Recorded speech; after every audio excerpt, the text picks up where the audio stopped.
Kevin, good to have you, man. Thanks for having me. After working with you for just under a year now, I respect you so much for your hustle and just the amount of focus you have and the amount of passion you have for building businesses and digital marketing and events in general. So I'm really excited to dive into it and kind of figure out, dissect like what it was about you that kind of drove you, and the experiences in your life that really made you who you are today and that gave you that drive that you have today.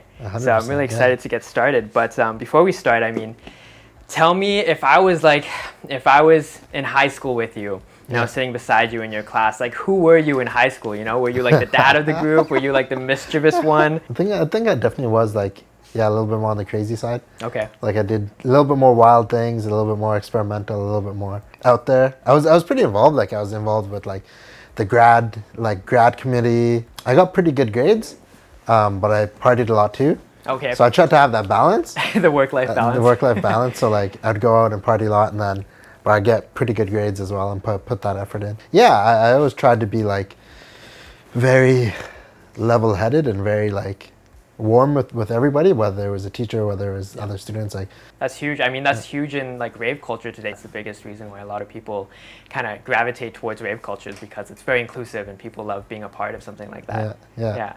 Okay, so what was the first kind of event, like the biggest event that you went to? Like what was the first experience you had where you're like, holy, like this is something that is going to be part of my life for as long as I can imagine?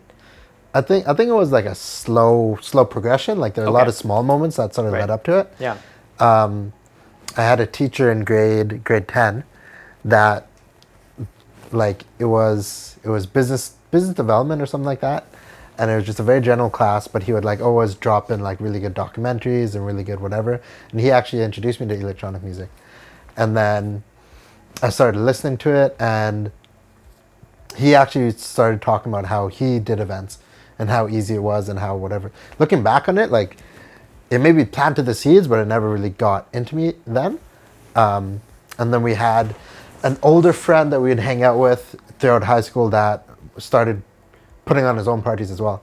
And he brought like The Situation. Oh yeah. He brought him The Gossip, and we were there, and we just saw like the amount of money he made and actually how much effort it went to put into it. Wait, so he brought it to Vancouver, to Gossip, yeah. Oh wow. Yeah. And we were sort of like running around and helping him with random things and selling tickets. Yeah. And just like chilling with them. So that was like a cool process to see. And then I started going to events. I think I was just really into the scene. Okay. Yeah. And really into the music, and I started going to events at the Old School Celebrities before it was renovated. Nice. Yeah. And I remember just the vibe there was just unreal, just everybody just dancing. And back then it was like a gay club, mostly a gay club, before it was renovated. And it was just like everybody just having a good time, just dancing. And because there was that atmosphere, everyone was a little bit more relaxed too. Yeah. Now it's a lot of models, and like it feels a little bit tense there sometimes. But here, like in the gay club, it was just super fun and outgoing. And we would go, because that's the only place that had electronic music. Did electronic shows back then. And then we would just have a blast. High school, with the grad committee, we did a grad dance. Okay. And I think that might have been my first event. Oh, wow. That I helped out with. Like an in-school, high school event. In-school, high school, yeah. And so what kind of event was it? Was it like a rager? Was it kind of like a, trying to run under the radar from teachers? Like what kind of event was it? It was a school event, so it's like we had all the principals there and whatever, and all the teachers were there chaperoning. But we helped organize and sell tickets. Nice. And we were, of course, drinking, but then they were trying to cut down on it. Yeah. So we'd like drink and then run inside. Yeah. But that was like super fun to just see how easy it was and how well that sort of lined up. Yeah. That's cool. Yeah. So that's kind of what kind of got you into it. So those were the first beginning steps, and then as I started going out to more events and more things, a bunch of things clicked, and I'm like, this is what I want to do. Yeah. Interesting. Yeah. Wow. It's funny how things just slowly kind of creep in sometimes. It's not just one moment. It's a slow creep in. Yeah. Like outside of events too, I saw that you were a coach with sailing. Yes, you did a lot of sailing before too. Yeah, that's true. That's true, cool. Yeah. I didn't know about that. My dad taught me sailing, and I never really got 100% into it. Like I was never doing racing or anything, but I sailed on like smaller lasers and tasers. Hey, and what? I didn't know this. That's crazy. Yeah, I never really. I got in a catamaran once and just helped out, but I never really like I was never the captain. But Yeah. how was that? Like, how did you get into that? Were your parents into that, or is that something you picked up on your own? No, I actually joined Sea Cadets when I was Okay. 12, when I was Yeah. 13. And then I did Sea Cadets for about 7 years. Nice. So every summer from about 12 to like 17, I would go away for 3 weeks, 6 weeks or whatever and learn how to sail. So That's crazy. I learned how to sail that way, and then I learned Wow. how to become a coach. Was that your first kind of coaching experience? Like, did you do any kind of coaching before that, or? No, it was all throughout Sea Cadets. Like, Yep. the whole process is set up so as you get older, once you hit 16, you're turned into a senior rank and you're meant Okay. to take care of the younger ranks. Okay. So you would teach them lessons, you would watch them during special activities, whatever it is, and then throughout that period, you teaching people different lessons, how to tie knots, how to Yep. go camping, how to sail, and then So that training must have been like, we were part of like a cultist like sailing club, in Chilliwack. Yeah, yeah. So like it was very like loosey goosey, like, oh yeah, just kind of do what you want, Yeah. have fun with it. But yours must have been very rigorous, like training, like step 1, step 2, step 3. Like this is how you go through the entire process. yeah. And like very kind of leadership based too, which is really cool. 100%, yeah. Okay, and cool. and that was like very interesting because it's like you're directly like in sometimes serious situations. Yeah. If the wind is too high or if whatever, Right. and it's like you're looking after people, you're teaching people how to sail. And if you're teaching a bunch of like 12-year-olds, 13-year-olds, first time out in the water, it can be a little bit dangerous. Yeah. And you're like 16, 17 yourself. Yeah. So you got to be like on it. It was a lot of fun and there was a lot of progressions, and I felt like I gained a lot of my confidence in tough situations then. Yeah. There were a couple of situations where like the wind was just super, super high and we were in, sketchy situations. times, yeah. Who made the decision for you? Did you make the decision yourself, or did like a family member suggest that you go into cadets? My mom decided to put us in. Okay. Yeah, we had a friend, my older brother, his friend was in it. Yeah. And we saw that it was just something fun to do and lots of activities. So she decided to put us in it.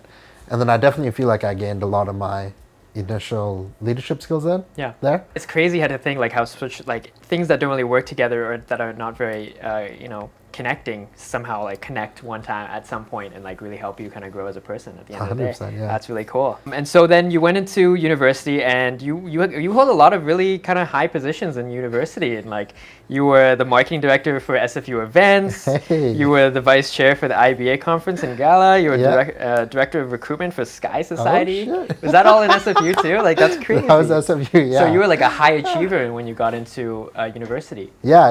I remember it was one of the specific turning points for me is end of grade 12. I was put in a work experience at Bell Canada, and I went to their office and I worked there for 2 weeks. It was just super short, but I spent that time to ask a lot of these people's opinions. So I went around the office and I sat down with people and I went out for coffees and meals, and like I asked them, okay, what do they think of their life? How do they enjoy it? How do they got to their position? And it's like Interesting. I realized that they're making a lot of money, but they're like selling phone systems. Right. Like, and these guys are like 30, 40 years old, making a ton of money, but it's like, you're doing this, and I'm like, I can't live my fire's life gone. like this. I can't spend the next 40 years of my life doing this. Yeah. So I'm like, I remember specifically at that point, I thought, okay, what do I want to do? And at that point, just getting into electronic music, just started going to shows, and I'm like, okay, I want to do something around this, yeah. Yeah. Yeah. You see that you like the draw of the money, and you like the draw of like, okay, this is stable, but at the same time, like it's just something you don't see yourself doing in the future. Yeah, it's just like, it's just no life in it. You didn't feel energized. Yeah. You didn't feel like it's something you could do. And society, everyone, your parents, my mom especially, Yeah. it's like, get a good job, get Yeah. a high-paying job, like that's it. There's a lot of pressures kind of pushing Yeah, you in that yeah. position. Yeah. So to look at that and like, I'm like, yeah, this is not what I want.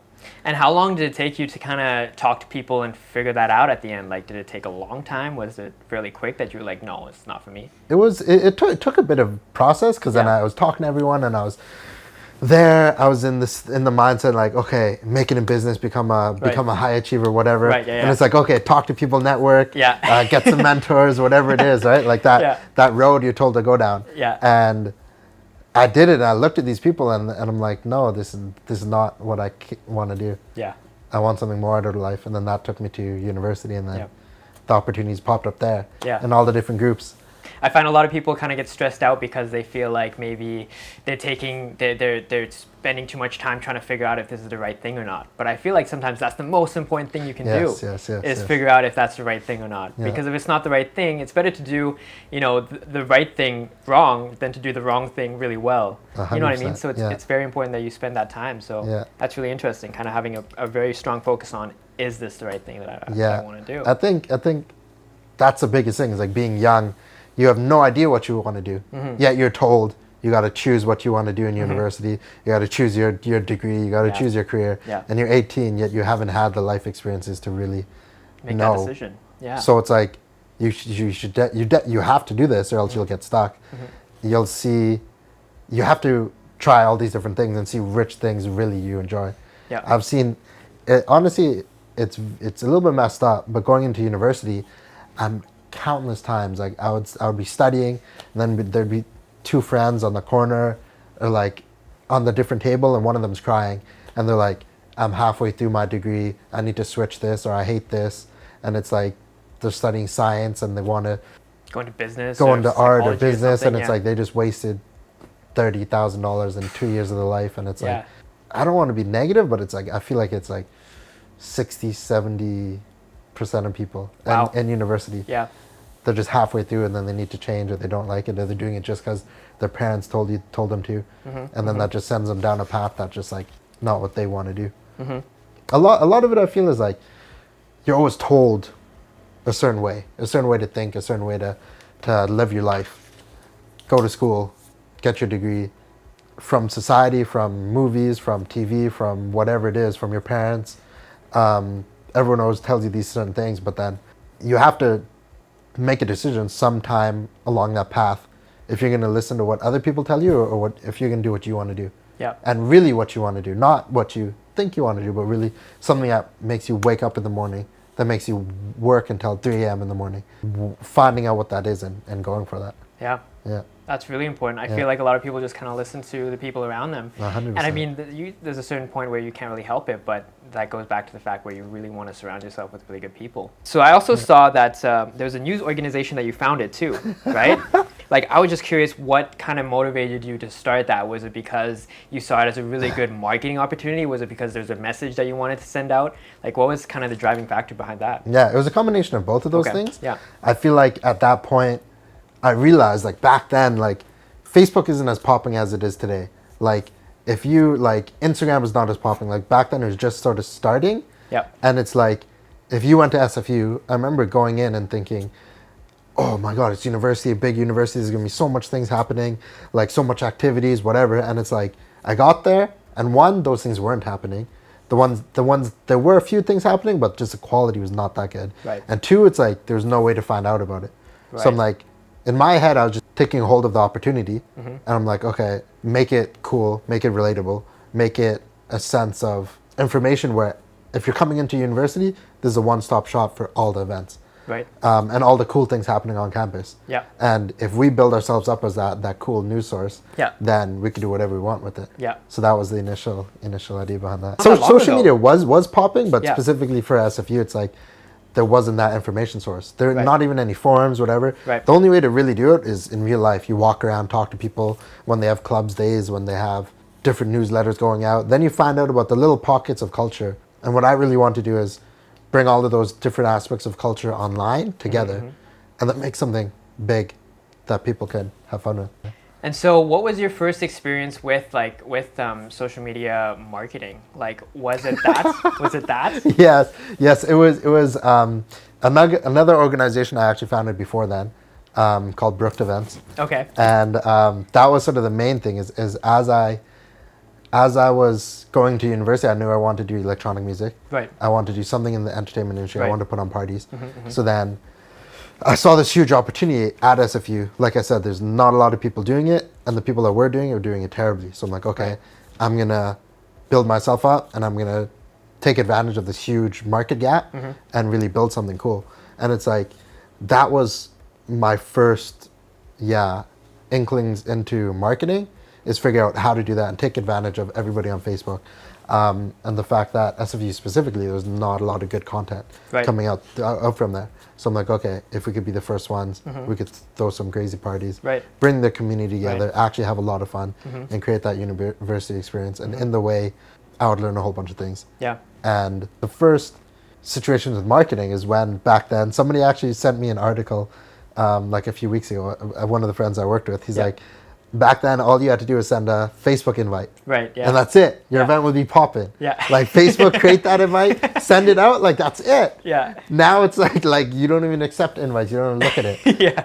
And you have 20 in your inbox. that was the first thing, make a cool poster, Yeah. make it and then if the party was good, then it just keep going. So you're just out of high school and you're doing this in university. Yeah. And I mean you're talking about like filling market gaps. You're talking about leveraging like adding value to leverage people's attention. Like these are all very high level marketing techniques that that aren't really well known. Like they aren't taught in school. So how did you was this intuitive for you, or did you kind of do some research beforehand? Like how did you kind of get these ideas? I think they did come sort of naturally, but I felt like in life, everyone always thinks about how can I build a plan and create a strategy and really work hard to get that.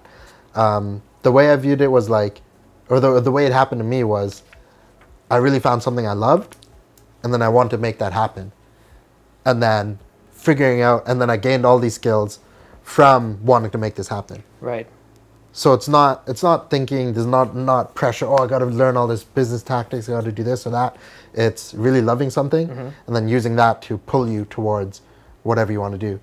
And then you're going to learn marketing skills. Then you're going to look at the environment, look at the party environment, look at the opportunities that exist around you, and then really go after them.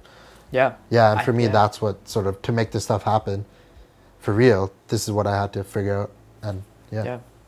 I think that's huge. I think a lot of people, especially with what's marketed on YouTube right now and whatnot, it's like people think, okay, this is what I think I want, and then they try and find all the tactics and strategies and pathways to this one thing that they think they want. Yeah. And you're talking about a way where you're starting with the end of that really strong passion that you have for something, and then figuring out reverse engineering from there. Yeah. And saying, this is how I'm going to do it, and start with the passion, and then you get to the strategy. Yes, I feel like our whole world is just so much pressure. Yeah. Do this, achieve whatever, and it's like a lot of people build up a lot of anxiety or a lot of negative feelings, and then to get away from that, they think, oh, I got to succeed in business, or I got to succeed in this job. Yeah. And then it's like you look at all these different things, market gap, read business books, whatever, and then it's like, that's still, the core emotion is still trying to escape that negativity.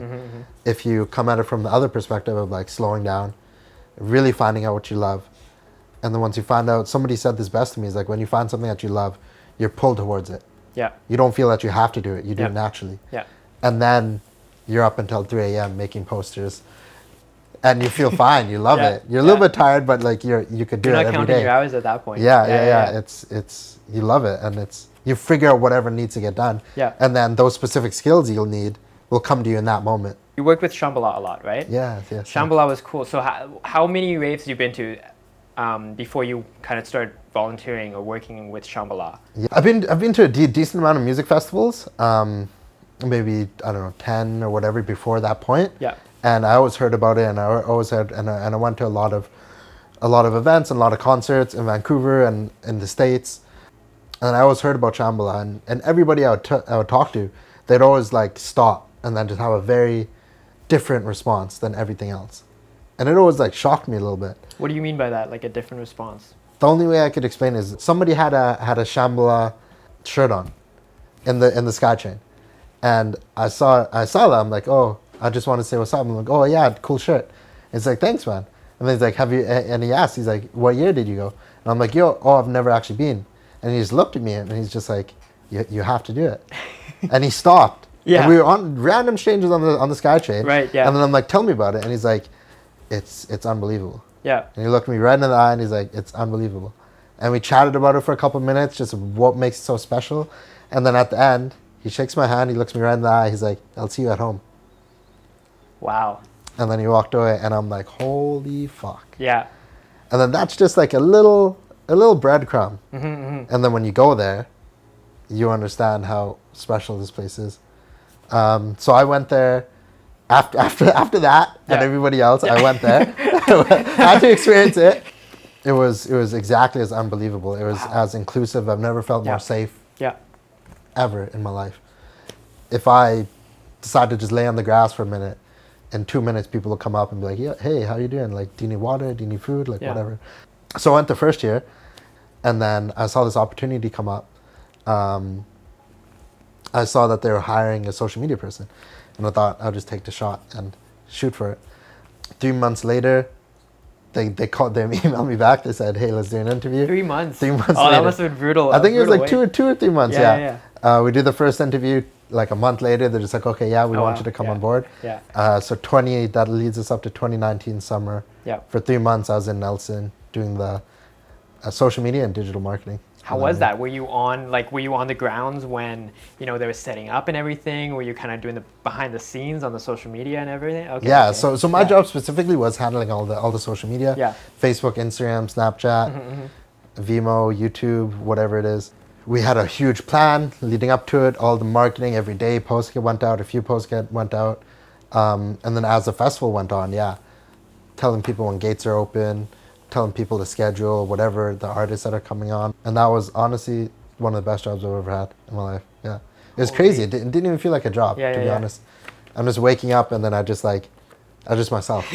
You're able to do what you want. You go and you look at funny pictures, you write funny comments, you think of the strategy, like everything just felt so natural. I didn't feel like I had to do That's the dream. anything else. Yeah. That sounds like a dream job. Honestly, it sounds like a dream job. Like being able to wake up and like just kind of figure out what makes people laugh too. Yeah. How much of that do you get to kind of do now? Is it very how is marketing for one of the largest festivals, the largest festival in Canada and one of the largest festivals in the world? Yeah. Like how is it marketing for someone like that versus marketing for companies in like just other companies that you work for? Like what's the difference? Is there a lot of crossover, or is it very different? It's the tactics that you're using are the same. Yeah. It's just for different things. Right. So it's like you're still coming up with a strategy. What information do people need to get out? What's content that's going to relate to them? What's something that's engaging, something that's unique? What's a way that's going to get their attention? Those are all the marketing strategies. Definitely the content is very different, but it's the same principles. Last kind of job experience I saw that you had, it was a content partnership representative for a big company. That's huge.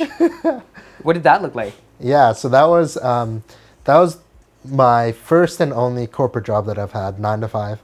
I gotta admit, like, they were amazing people. The people that I worked with, everyone was really outgoing, really kind. But just the 9 to 5 thing isn't for me. If I was to look at everybody around, the people that were there, I would say 90% of them, if they weren't getting paid, they wouldn't be there. Right. And it's like being in an environment where you're with hundreds of other people, you spend more time with them than you do your own family. Yeah. And it's like, you don't want to be if there. everyone doesn't want to be there, it just creates this weird environment. Right. You're making small talk with people you don't want to make small talk with. It's just a weird comfortability zone that you just get sucked into. Right. And for me, it just wasn't for me. And amazing people, like I said, amazing job, but I couldn't do it. And I actually got fired from that job. Really? What happened? Yeah, So it actually leads to Shambhala, my first time going to Shambhala. Oh, interesting. I was feeling really stressed out, really burnt out just from working all the time. And I told him that I took up all my vacation throughout the whole year, right? I asked my boss, he's like, okay, like, I don't know. Let me ask the manager. And he asked the manager and they said, no, you're not even going to pay me and I can't have time off. Like, is this your life or is this my life? So this is a little bit fucked up, but I went to the doctor's and I got a note saying that I need this 1 week off. And that was the week of the first Shambhala I went to. And I was talking to my manager, so they know I wanted to go to Shambhala. So then they took it, and they were in a rough spot at the time. I think they were just trying to let go of people. Right. So then they let me go. They fired me. Yeah. And in the moment, I'm like, fuck, this sucks. But then at the end of, I don't know if this is God or whatever, the end of that first Shambhala I was leaving, some random guy's like, hey, I need a ride to the road. I'm like, sure. because it's a far drive from the farm to the main road. Right. Yeah. So I pick him up, we drove, and then I told him the story, and he looks at me, he's like, fuck him. Wait, so does he know the story, or did he just say it? I told him the story. Okay, I told him the story, like how I got fired and like how I was feeling shitty, and he looks at me, he's like, fuck him. And that's all he said. And just the way he said it, it just stuck with me. I'm just like, this is my life. Like, if you're going to tell me what to do, like, no, fuck that. Yeah. And then the next year, I got the job at Shamble, and it literally changed my life. Yeah.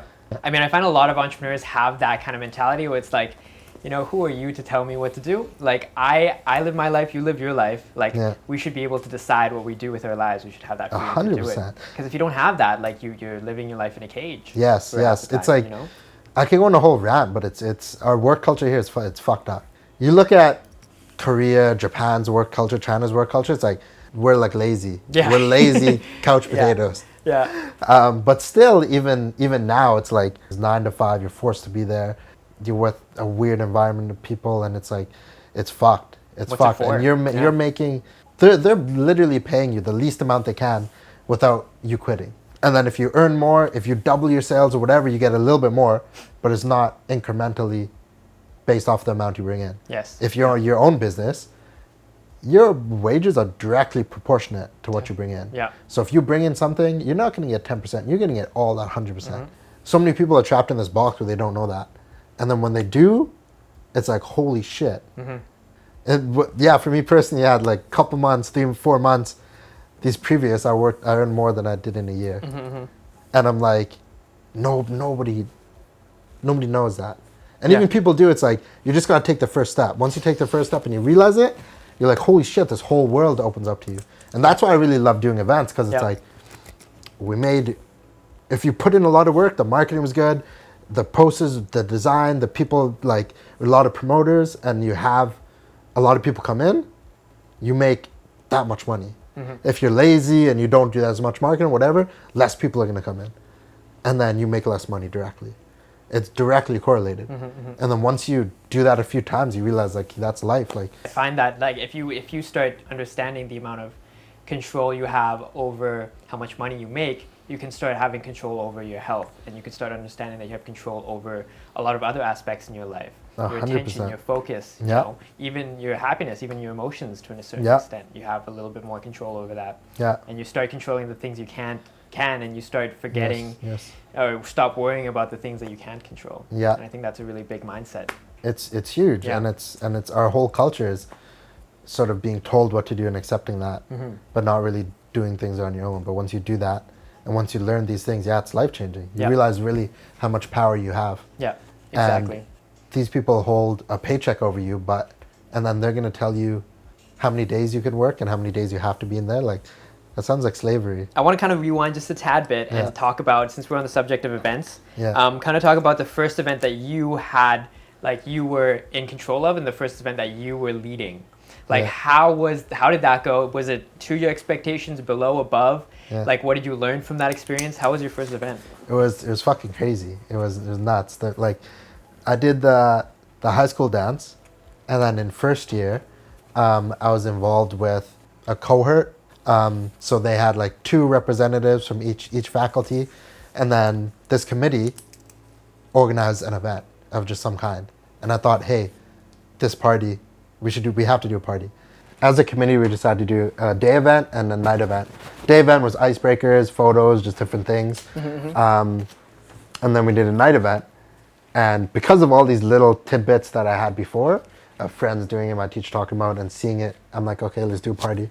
So we did it at Obar, and we did it at Obar. Is that still around? It's an old club. No, it changed now. Okay. And we got 180 people, and that was way past whatever we thought was possible. We were aiming for like 50, 100 people. We got 180 people, and so many people had fun. And I'm like, holy cow, this is so easy. It's not as hard as I thought it was. And we brought out that many people, and I realized again like how much fun I had. I used to party a lot, and it's like it just lined up perfectly. All my business skills, so many people had fun, and to do that for the first time, I'm like, we made more. I didn't make the money from that event, but the amount of money we made in that night is like a month. And that one night was more than what I made in a month at my first job. And I'm like, this is why? It doesn't make sense. Like, it's like people have like a thin sheet of glass around them. Because if you just knock, it cracks. There's a whole world out there. Yeah. That's entirely different way of being, of loving, of living, of enjoying life, of experiencing things you never thought you'd experience. And it's just like, you just gotta tap and Explore a little bit. And explore, Have yeah. the courage. Yeah. and just do it. Yeah. There's a couple things that you talked about that kind of have really interesting correlations, and it's, I mean, creating a good environment in an event is very important, and I think that's something that you have a little bit. I mean, you can't really control exactly who's buying tickets and whatnot, but you have control over the message you send out, and you have control over, you know, the environment you make at the festival, at the event. And so you have a certain amount of control over how people feel at the event, and if they feel welcome, if they feel like they want to come again. And I feel like you can correlate that with the environment you make in a business situation. You have the control over to make, you know, you don't exactly have control over, actually you have more control over who comes in and out, who are your employees and whatnot. But what are some things you'd say on how to make a business environment, a working environment more fun? Like, what would you do? What would you include in an environment like that to make it a little more welcoming than a corporate environment? The way I always think about it is like, what would I want? Yeah.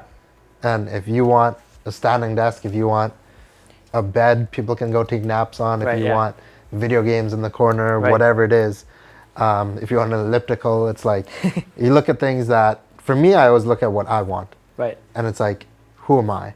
And in a weird way, I thought about this before, it's like, if you look at any corporation, any business, the feeling you get from just going to one of their events or being in the office or whatever is almost very directly correlated to the personality of the leader. So it's like a very open, inclusive, like, environment that's very welcoming. You look up at that leader who's leading it, and they're most likely the same way. So it comes down to being that way yourself and having fun with it. It's like having fun with life. It's like you go into so many corporate situations and people aren't themselves. They're not open. They're not whatever, and it feels terrible. And it's like, if I have an environment with people, I want it to be welcoming. I want it to be fun. I want it to almost not feel like work. It's like an extension. It's like they want to do it. And these are things that help improve their lives. Instead of putting them in a box to make money for somebody else, right? It has to work both ways. I think companies, have the responsibility to make it work both ways. You know, not only have it work good for the guy at the top, but also make it really good for the people that are working. 100%. I always view it as like, in life, you see a lot of givers and you see a lot of takers. And corporate structure is all about taking. It's all about businesses themselves, specific businesses. You look at them and you see, are they a taker or a giver? I don't know if this is a judgment or not, but sometimes I look at other people, I'm like, okay, is this person a giver or is this person a taker? Do they try to gain as much as they can out of me and then that's it? Or do they want to give and make my life better and in turn make their own lives better? Same way as you said, like, you know, everything kind of drips down from the leader. That exact kind of personality trait or character trait also drips down. And so when you're in an environment where the leader is always trying to get something more for himself, then you create an environment where people at the bottom are also very defensive because they don't want to lose anything. Be very real. Are you doing this job because you want to be? If you were getting paid for it or not, would you still be doing it? And then it's like being very practical about the environment you're in. Do you actually enjoy this? Is this an extension of your life? Or is this something you're doing just now just to fill some requirement, right? And of course there's situations, tough situations, monetary situations, where you just gotta put your head down and do it. But for long-term life, like, look at a corporate environment, look at whatever, and really ask yourself, is this what I want to be doing? Is this making me happier or less happy? And you could feel it. You could feel it if at the end of a day you feel energized, or at the end of the day you feel really down and really, really low. You can feel that from work. 100%. Last question before we get into the speed round is since you're so into the social, digital marketing, social media environment, what have you seen change? Because I feel like you've been in that since since you were in university, maybe even Yeah. before that. Yeah. So how have you seen it progress over time? How have you seen Facebook progress over time? How have you seen, Instagram progress over time? Have you seen new platforms like TikTok? How do they compare to the old social media ways? Yeah, yeah. Honestly, it's crazy. Yeah. It's crazy. I view it as like icebergs, and it's like you just gotta hop from one to another, Right. and then the shape changes, Right. their how big they are, what like certain features, whatever it is, and it's like literally Facebook can change one feature, Yeah. and then boom, half my results are gone. Half the money, half the revenue we're making for a client is gone. And it's like one little feature, and it's like each platform, it's an evolving, changing organism, Yeah. right? And it's like Facebook at the beginning, like I said, you just got to put out an event invite, and your event would be Yeah. popping. Yeah. Now that's gone. Instagram for a little while, you post up on the feed, and everybody saw that, and everyone got that information. Now feeds, barely people see it. Now TikTok, you see 1,000 things in 10 minutes, Yeah. but any of those things you actually remember, it doesn't work. Right. So it's like you look at each platform, see the positives and negatives, and try to fit whatever you're trying to do within it. Right. Right? So if you just want just wide exposure, just get your brand name out there, TikTok. Right. Is it going to lead to a lot of conversions? Not so much. Whatever it is, and it's just looking at each platform Right. and looking at the real results in that minute. So seeing, okay, put an event invite out. No, doesn't work. Okay, post it up here on your story. Try emails, whatever it is, Yeah. and really understanding each platform and knowing how they're changing and the direct results it can bring. I feel like there's a lot of generalization when it comes to people kind of recommending different things. They say you have to do TikTok, you have to do Instagram, and it's not like that. I see what you mean, where you have to look at what you're trying to do, take the end result, and then reverse engineer it. I mean, email marketing is such a huge piece of sales that people think that email's dead. It's not. It's really still going, and TikTok is also very, very strong. It's very powerful, but it's like you said, it's for exposure, not necessarily conversions. Yeah. And so that's super interesting because there's so much generalization going on. It's like you have to be on this, you have to be on that, you have to be posting 20 TikToks a day. No, it's crazy. It's crazy. Yeah. And that's how our environment feels, but a lot of it is like really look back on what's going to really drive results. Yeah. So for an example, you get a customer, they bought one of your stuff. Are you going to tell them to stay updated through email, Facebook, TikTok, Instagram, whatever it is?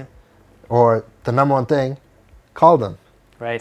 Every 6 months. Yeah. Hey, how you doing? How's the product doing? Yeah. Just wanted to ask, what's your opinion? You have your feedback? No? Okay, thank you.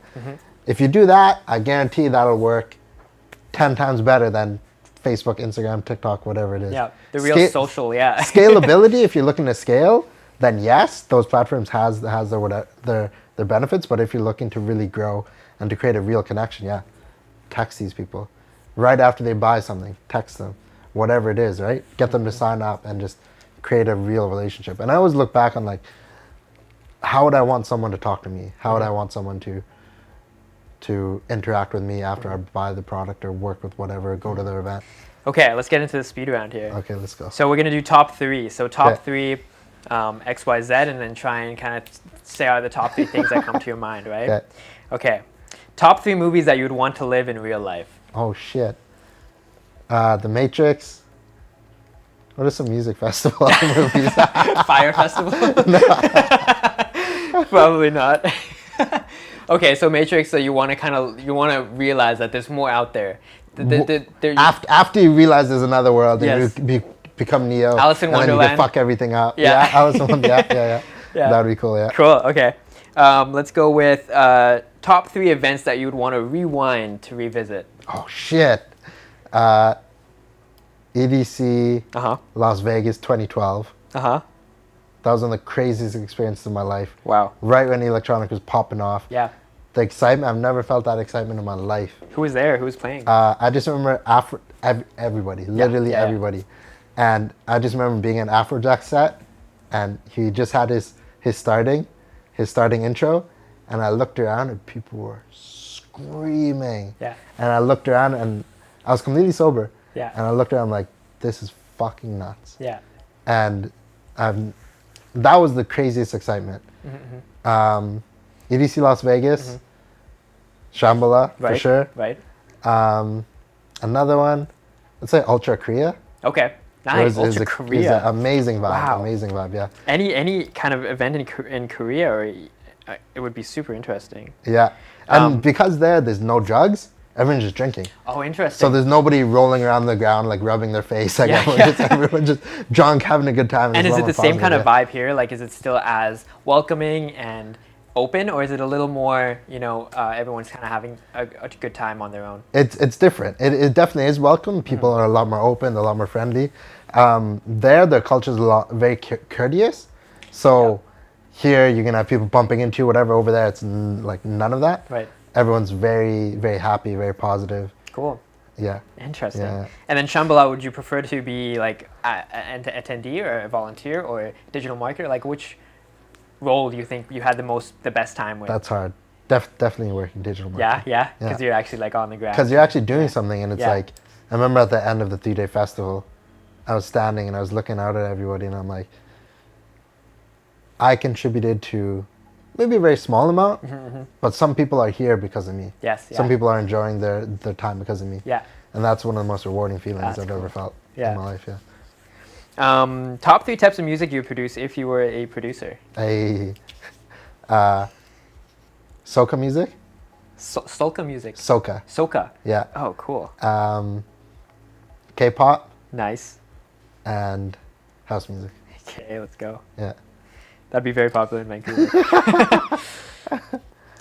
This one's interesting. Top 3 non-negotiable things that you'd want to happen at your funeral. Oh, geez. I'd want everyone to take a shot for me. Okay. I'd want people to tell funny stories, good memories I gave them. And I'd want everyone to just support each other and be there for each other. Yeah. Top 3 tips for university students. In university right now, maybe they're struggling to choose what they want. Yeah. Honestly, take that time and really just experiment. Just go do different things, go travel, go work in different jobs. Spend what, like, the best advice I could give somebody is, if you want to be a scientist, if you want to be an accountant, if you want to be whatever it is, find somebody who's doing that right now and call them and just be like, hey, can I just spend a day with you? Can I volunteer with you? Can I help you out in any way? And now one day, you're going to know if you want to do this or not. Right. Yeah. It's more than, and that's what university students don't do at all. They're told, oh, maybe I should go into science. Maybe I should go into anthropology. Learn the theory first, and then whatever it the is. experience, yeah. And it's like, they go through that entire time. I've had friends told me they went through 4 years of accounting. They went and did their first work experience. They said they hated it. They're changing their life. They're changing it. All that school, whatever. Yeah. So go and do it. Yeah. Yeah. Interesting. Yeah. Interesting. Okay. Top 3 experiences that you'd want everyone to try at least once. And this could be any type of experience, something that you found life-changing, or something that you think that you couldn't have lived life without doing. Vipassana, a 10-day silent meditation. I did this maybe 4 years ago, and it was one of the hardest and most rewarding things I've ever done in my life. It's 10 days, no talking to anybody, no cell phones, no TV, no internet. You're not supposed to talk to anybody, you're not supposed to make eye contact with anybody. And you just meditate for 5-6 hours out of the day, and you just spend your entire day doing that for 10 days. 10 days. And I can't describe it, but I'll just tell you that it's rewarding, and it's one of the most I've ever learned about myself. Yeah. That's something I've always wanted to try. It's Yeah. like a meditation camp. Yeah. Vipassana. Okay. It's tough, it requires effort, but if you go through it, you learn more than...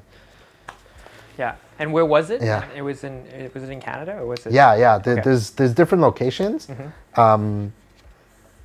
I did one in Calgary, that's like 2 hours out of Calgary. Yeah. But there's one in Merritt, and it's unbelievable. Yeah. Let's go with 3 pieces of advice in your industry that you don't agree with. That's a hard question because I usually don't listen to You're right. other people's. Maybe that's one. Don't listen to everybody. Okay. Yeah. If you have an idea, if you think something's gonna work, go and test it, and then you'll know if it works or not. Right. You have so many, 100 people, and everybody's gonna give you advice. Everyone thinks that they know what's up. Yeah. And sometimes you just gotta trust your judgment and take that step and do it. and don't listen to Facebook and Instagram and this and that, or you gotta do it this way, you gotta do it that way. Just pick away and do it. Yeah. As long as it's not too out there, just Yeah. do it in steps. Yeah. Yeah. Okay, cool. I think that's a big one. Last question: top 3 people you'd want to see interviewed here on this podcast. Oh shit. I want to see Diplo. Yeah. Okay. We'll work on it. Maybe for another few years. Who do I want to see? And like people that we know, or in Vancouver? Yeah, people in Vancouver, people that we know, anyone that we could probably like contact, over DMs and say, hey, we're doing this thing. We'd like you to be part of it. Christina Lau. Okay. Is really good. Mm-hmm.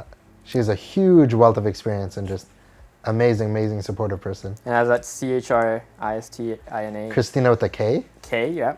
Yeah. And then LAU. LAO. LAO. Yeah. Pedro. He used to do a lot of parties back in the day. Nice. Koji, yeah. Koji Aiken. He has to do it, yeah. Yeah. He's got to do it shirtless. Yeah, exactly. With his hair down, yeah. If he still has it. And then the last thing I just want to end off with is like, what's a message that you want to give out to the world, to people watching, young people watching, older people watching? What's something that you want them to know, or something that you wish they would really consider doing in their life? Just really choosing what you want to do. Mm-hmm. Really finding that voice and those ideas and doing it. Yeah. There's so many, 100 different people telling you, social media, Instagram, everything. They always tell you, be this way, do these certain things. And it's like, my happiest moments was when I want to do something and I did it. Mm-hmm. And it may be different or maybe unconventional, but I did it, and you become your own person. Yeah. And that has been the most fun thing that I've ever done. Mm-hmm. Instead of listening to other people to try this. No, it's like, do I want to do this? And just fucking just do it. Just go for it. Take that step and rave. Yeah. I love it. Thanks for coming on the podcast. I really appreciate it. Yeah. I think we got a lot of interesting tidbits today that a lot of people are going to take a little nugget home today. So that's awesome. Hopefully, yeah. I'm happy you had me on, and